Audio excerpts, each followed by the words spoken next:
Hello mga ka-idol. Kita nyo yan? Anong tawag niyo yan dito? Di ba ito yung snake plant o kaya ornamental plant? Ornamental plant o mother tongue sabi nila. Alam niyo po ba ang snake plant ay isang halamang ornamental at hindi mahirap itong alagaan.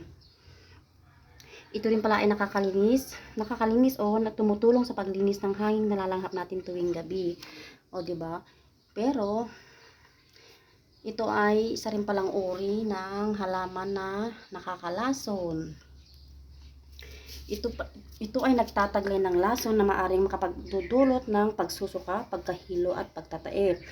Malakas din ang lason sa ating mga alagang pusa at aso, kaya ugaliin nating ilagay sa tamang lugar na hindi basta-bastang naaabot ng ating mga anak o kaya mga alaga.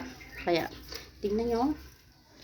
Oh, pati pala mga halaman na delikado rin pala sa ating kalusugan, lalo na sa mga bata. So kailangan ugaliin nating ilagay sa tamang lugar na hindi maabot ng ating mga anak. Oh, di ba? Kailan pa tayo magsisisi? Alam niyo naman, ang pagsisisi ay nasa bandang huli. Kaya habang maaga pa, tabi na natin mga halaman na yan dahil delikado pala.